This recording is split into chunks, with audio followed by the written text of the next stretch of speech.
इस कहानी की शुरुआत युआन डेमन सेक्ट के भीतर शियानवू कॉन्टिनेंट के डार्क रीजन से हुई। इसकी एक बिल्डिंग के अंदर एक आदमी को कैदी बनाकर रखा गया था और वह अपनी सीनियर सिस्टर से भीख मांग रहा था, जो उस पर दबाव बना रही थी कि वह उसकी जान बख्श दे। उसने मना कर दिया। उसके कान के करीब झुकते हुए यह साफ कर दिया कि दया की कोई गुंजाइश नहीं थी। लाल कपड़े पहने और आंखों में हंसी लिए उसने उसे अपने पति के रूप में संबोधित किया और कहा कि यह उसकी ग्रैंड वेडिंग का दिन है, और पूछा कि क्या वास्तव में उसके पास अपनी कॉन्क्यूबाइन को ऐसे खाली कमरे में अकेला छोड़ने का दिल है। वह आदमी शियाओ मू था। हालांकि स्थिति बेतुकी थी। वह वास्तव में एक ट्रांसमिग्रेटर और इस कहानी का प्रोटोगोनिस्ट था। लुची ने फिर उससे सवाल किया, यह पूछते हुए कि क्या उसकी कॉन्क्यूबाइन बॉडी अब उसे संतुष्ट करने के लिए पर्याप्त नहीं थी, उसे अपने पति के रूप में संबोधित करते हुए। अलग अलग भूमिकाएं निभाकर अपनी विकृत इच्छाओं को पूरा करने वाली वह महिला निश्चित रूप से उसकी पत्नी नहीं थी। 1 साल पहले शियाओमू ने इस कॉन्टिनेंट पर एक कुलीन बेटे के शरीर में ट्रांसमिग्रेट किया था और यहां तक कि राजवंश की एक राजकुमारी के साथ विवाह अनुबंध से बंधा हुआ था। जैसे ही वह अपने जीवन के शिखर पर पहुंचने वाला था, सेंट युआन सेक्ट के राक्षसों द्वारा उसका अपहरण कर लिया गया था। उस समय उसने कभी कल्पना भी नहीं की थी कि कैदी बनना तो सिर्फ शुरुआत थी और असली दुःस्वप्न अभी आना बाकी था। बाद में पता चला कि उसका प्योर यंग कॉन्स्टिट्यूशन 9 यिन मिस्टिक आर्ट को कल्टीवेट करने के लिए एकदम सही सप्लीमेंट था। किसी को भी एक सर्वेंट डिसाइपल के जीवन या मृत्यु की परवाह नहीं थी और उसे उनकी कल्टीवेशन में सुधार करने के लिए एक टूल से ज्यादा कुछ नहीं समझा गया। प्योर यंग एनर्जी से भरपूर होने के बावजूद उसका बार बार शोषण किया गया। सेक्ट की यंग मिस उसे अपना पति कहती रही और सवाल करती रही कि वह अभी तक उचित स्थिति में क्यों नहीं आया। अब और सहने में असमर्थ शियाओ मू की लाइफ फाइनर्स पतन के कगार पर पहुंच गई। उसने खून की उल्टियां की, जिसे महिला ने पोंछ दिया, क्योंकि उसने कमजोरी से व्यक्त किया कि वह अभी मरना नहीं चाहता।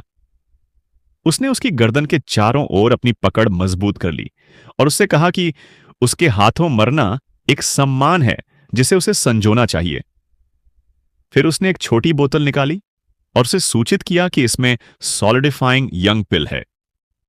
उसने उसे अपनी प्योर यंग कॉन्स्टिट्यूशन को स्टिमुलेट करने के लिए इसकी औषधीय शक्ति को पूरी तरह से रिफाइन करने का निर्देश दिया, यह समझाते हुए कि उसकी 9 यिन मिस्टिक आर्ट एक ब्रेक थ्रू के कगार पर थी और उसे प्योर यंग एनर्जी के उस छोटे से हिस्से के साथ कंजूसी नहीं करनी चाहिए। अपने हाथ का उपयोग करते हुए उसने उसका मुंह जबरदस्ती खोला और दवा अंदर डाल दी। जैसे ही यह घुली, शियाओ ने अपने शरीर में एक तीव्र दर्द महसूस किया। उसने उससे कहा कि यदि वह उसे ब्रेक थ्रू करने में मदद कर सकता है तो उसे अपना काम पूरा समझना चाहिए। जब उसने विरोध करने की कोशिश की तो उसने उसे अपने पति के रूप में अपना सर्वश्रेष्ठ करने का आदेश दिया। जैसे जैसे दर्द तेज हुआ, उसने सोचा कि क्या दुनिया को वास्तव में कभी देखे बिना वह वास्तव में उसके जैसी लोमड़ी द्वारा मौत के घाट उतार दिया जाएगा। उसने अपनी मुट्ठियां इतनी कसकर भींच लीं कि उसकी हथेलियों से खून रिसने लगा, अपने दिल में यह घोषणा करते हुए कि वह खुद को इस भाग्य के हवाले नहीं करेगा और वह कभी हार नहीं मानेगा।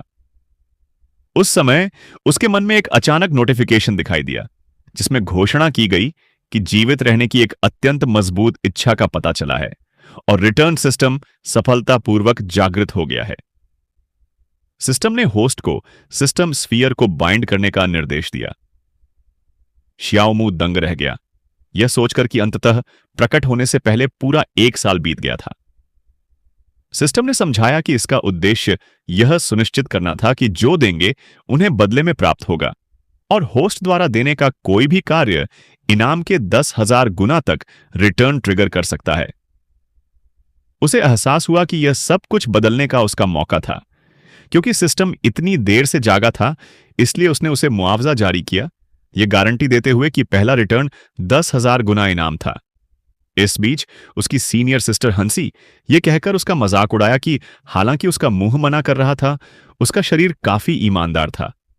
शियाओ मू मन ही मन मुस्कुराया और एक सर्वेंट डिसाइपल के रूप में सेक्ट के भीतर जीवित रहने के लिए अपनी गरिमा को त्यागने का फैसला किया। उसने उससे कहा कि वह उसे संतुष्ट करेगा। जब उसने अपने हाथ उसके कंधों पर रखे तो वह क्षण भर के लिए चौंक गई। उसने सोचा कि वे उसे बस जाने क्यों नहीं देंगे। फिर जल्दी से खुद को एक अधिक विनम्र स्थिति में समायोजित कर लिया। उसे पति बुलाते हुए उसकी सीनियर सिस्टर ने उससे कहा कि उस पर थोड़ा नरम रहे। जैसे ही शियाओ मू ने कार्य करना शुरू किया, उसने सोचा कि चूंकि स्वर्ग ने उसे एक मौका दिया है, वह इसे खुद पकड़ लेगा और अपने भाग्य पर नियंत्रण कर लेगा। उसने उससे कहा कि उस रात के लिए वह जगह केवल उसी की थी। मिशन चुपचाप जारी रहा जब तक कि सूरज नहीं निकल गया। उसका प्रकाश विला के बाहर नीली झील से परावर्तित होकर कमरे में फैल गया। तब तक शियाओ मू मुश्किल से जीवित था। उसका शरीर पूरी तरह से थक गया था, जैसे कि उसकी सारी ताकत उससे छीन ली गई हो। इसके विपरीत उसकी सीनियर सिस्टर दीप्तिमान और ऊर्जा से भरपूर दिखाई दी। उसने आलस्य से अंगड़ाई ली और उसकी ओर नीचे देखकर मुस्कुराते हुए टिप्पणी की कि हालांकि उसने केवल थोड़ी सी प्योर यंग पावर का योगदान दिया था, पिछली रात उसका प्रदर्शन बुरा नहीं था। जब वह जाने के लिए मुड़ी तो उसके शरीर पर एक चोगा बन गया। जैसे ही वह दूर गई, उसने टिप्पणी की कि सॉलिडिफाइंग यंग पिल्स के बारे में यह दुख की बात है, और कहा कि अगर वह जीवित रहने में कामयाब रहा तो वह अधिक मनोरंजन के लिए उसे फिर से खोजने आएगी। उसके साथ उसने उसे एक लाश की तरह पीछे छोड़ दिया।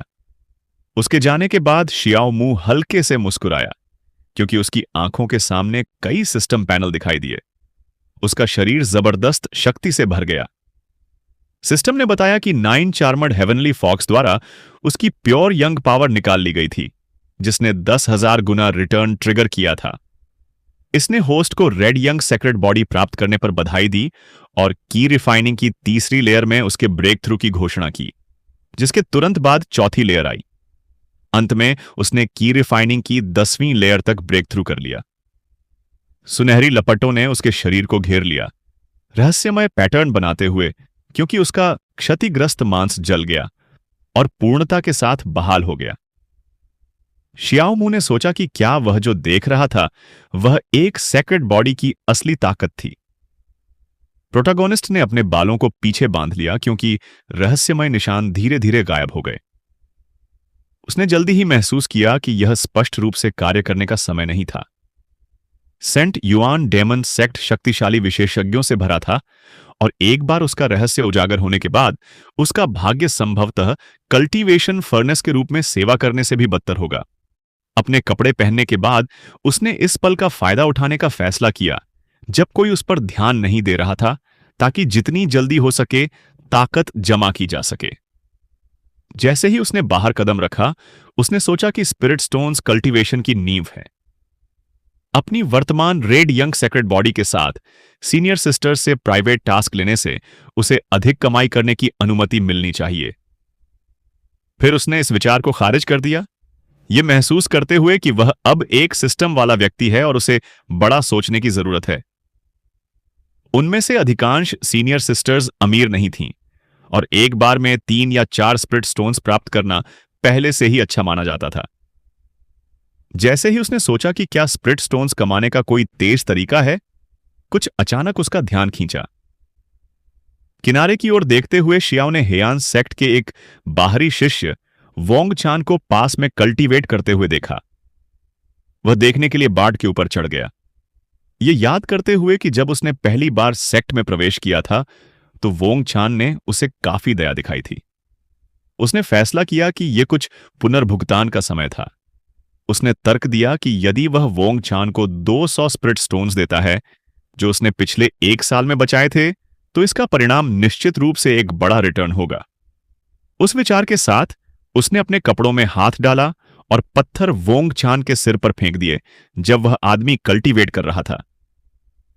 चौंक कर वोंग चान ने ऊपर देखा और महसूस किया कि वे स्पिरिट स्टोन्स थे।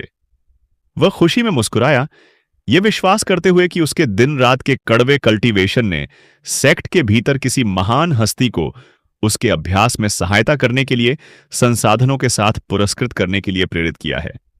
जैसे ही शियाओ पीछे हटा, एक सिस्टम पैनल दिखाई दिया जो उसे सूचित कर रहा था कि उसने 200 स्पिरिट स्टोन्स दिए हैं, जिसने 500 गुना रिटर्न ट्रिगर किया था। सिस्टम ने घोषणा की कि उसने 1 लाख स्प्रिट स्टोन्स प्राप्त किए हैं। शियाओ मुस्कुराया, यह महसूस करते हुए कि उसने बस इसी तरह 1 लाख स्प्रिट स्टोन्स कमाए हैं और पैसा कमाना बहुत आसान हो गया है। फिर उसने सोचा कि मात्र 1 लाख स्प्रिट स्टोन्स कुछ भी नहीं है। यदि वह 10,000 गुना रिटर्न ट्रिगर कर सकता है तो इसका परिणाम 2 मिलियन स्प्रिट स्टोन्स होगा। उसने मन ही मन कसम खाई कि भविष्य में जिन लोगों ने उसे अपमानित किया है वे उसे 10,000 गुना, यहां तक कि 10 लाख गुना भुगतान करेंगे। उत्सुकतावश उसने सोचा कि क्या सिस्टम द्वारा पुरस्कृत स्प्रिट स्टोन्स को देने से एक और रिटर्न ट्रिगर होगा। उसने नए प्राप्त पत्थरों को बाढ़ के ऊपर वोंग चान की ओर फेंक दिया, जहां वे भारी बारिश की बूंदों की तरह गिरे। वोंग चान दंग रह गया, यह सोचकर कि क्या उसका सामना किसी नेक उपकारी से हुआ है। वह अन्न देखे देने वाले की ओर चिल्लाया, वादा करते हुए कि वह कल्टीवेशन में अपने प्रयासों को दोगुना कर देगा और अपने सीनियर को कभी निराश नहीं करेगा। बाट के दूसरी ओर शियाओ मू ने महसूस किया कि सिस्टम की कोई प्रतिक्रिया नहीं हुई। जैसा कि अपेक्षित था, वह उस तरह से सिस्टम का फायदा नहीं उठा सकता था। जैसे ही उसने इसे स्वीकार किया, वह एक महिला की आवाज से चौंक गया जो उसे बुला रही थी। अपना सिर घुमाते हुए उसने लूची को पहचान लिया, जो स्पष्ट रूप से आश्चर्यचकित थी कि वह वास्तव में अभी तक नहीं मरा था। शियाओ मू ने सिस्टर लू के सामने अपना सिर थोड़ा झुकाया। उसने याद किया कि महिला कल्टीवेटर का नाम लुचू था, जो एक बाहरी शिष्या थी जो 9 होम मिस्टिक आर्ट्स को कल्टीवेट करती थी। जब वह पहली बार सेक्ट में शामिल हुआ था तो उसने उसकी अच्छी देखभाल की थी, लेकिन ची जिवान द्वारा उसे चेतावनी दिए जाने के बाद उसने उससे मिलने आना बंद कर दिया था। वर्तमान में उसने टिप्पणी की कि उसके कल्टीवेशन में काफी सुधार हुआ है और देखा कि सिस्टम का प्योर यंग कॉन्स्टिट्यूशन उसकी कल्पना से भी अधिक मजबूत था। उसने उत्तर दिया कि वह उसकी चापलूसी कर रही थी और कहा कि यह केवल भाग्य था। उसने उसके शब्दों को बकवास बताते हुए खारिज कर दिया, उसका हाथ पकड़ लिया और अपनी तलवार बुला ली। उसने समझाया कि लोमड़ी अगले कुछ दिनों में ब्रेक थ्रू कर लेगी और एक बार जब वह जाग जाएगी तो वे संभवतः इसे कल्टीवेट भी करवाएंगे। उसकी बातों ने उसे वास्तव में आश्चर्यचकित कर दिया। जैसे ही उड़ने वाली तलवार फैली,